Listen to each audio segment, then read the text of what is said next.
in writing. This year's Cartwright Prize is presented to two outstanding students. Will Amanda Hay please come forward?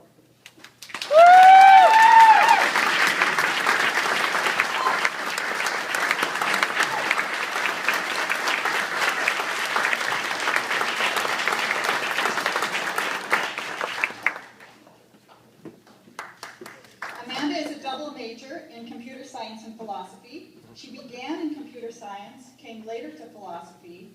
One of the things that brought her to philosophy was her interest in seeing the discipline of computer science from a broader perspective, and her desire to identify and understand the deeper theoretical questions underlying the field.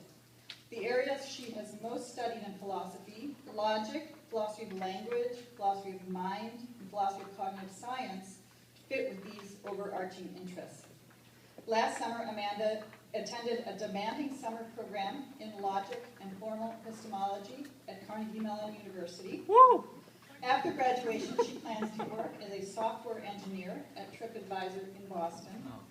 Amanda, we recognize you for your outstanding work in philosophy. We admire you not just for being a person who wants to know more, but even more so for being someone who wants to have a deep understanding of what you know.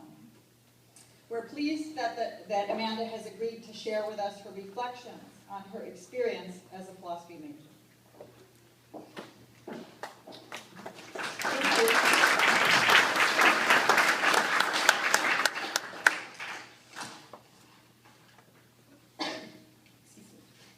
When I was thinking about what to say here today, the most obvious topic that came to mind was how philosophy has prepared us for the outside world. We've all seen articles on the relevance of philosophy to modern society. In order to prevent philosophy departments from being cut out of schools altogether, arguments have been made for the utility of philosophy majors to graduate schools and the business world. We know that philosophy majors are really great at problem solving and critical thinking. We're told that philosophy majors constantly score the best on the analytics section of the GRE, for example, and are among the top scorers for it overall, and that philosophy majors make great lawyers. Businesses want employees who can break large problems down into manageable pieces, who can analyze new situations as they come instead of memorizing a set of solutions. One of the side effects of philosophy is that we've all been trained to do this. See, parents, philosophy is not useless after all. Of course, critical reasoning is incredibly important to society. The world can never have too many clear, rational thinkers. Indeed, we know all too well how much we lack them. However, this is not the only contribution that philosophy adds to our well-being and society as a whole. From our first days in philosophy class, we were given various thought experiments and scenarios and asked what our views on these situations were. Doing so gave us a first glance at our intuitions. Aha, we know the answers, we thought, only to have a glaring misstep or angle we missed pointed out to us.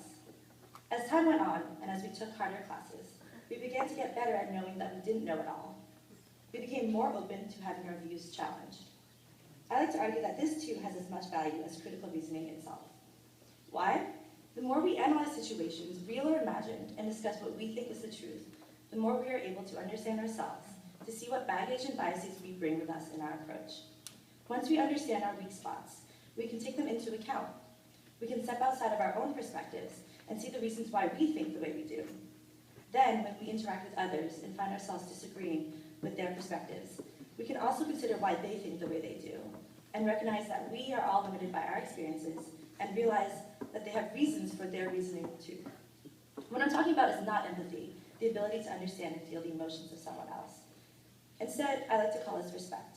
You don't have to understand the opinions of your fellow classmate to appreciate what has led her to have those opinions. When we are open to the perspectives of others, we become better at communicating and more receptive to diversity. We become better friends, classmates, co-workers, children, parents, partners. This, I'll argue, is even more beneficial for our postgraduate lives. So congratulations to my fellow graduates. Feel proud for having a Tufts degree in philosophy on your diploma, and for knowing that the past few years of hard work have not only made us better thinkers, but also better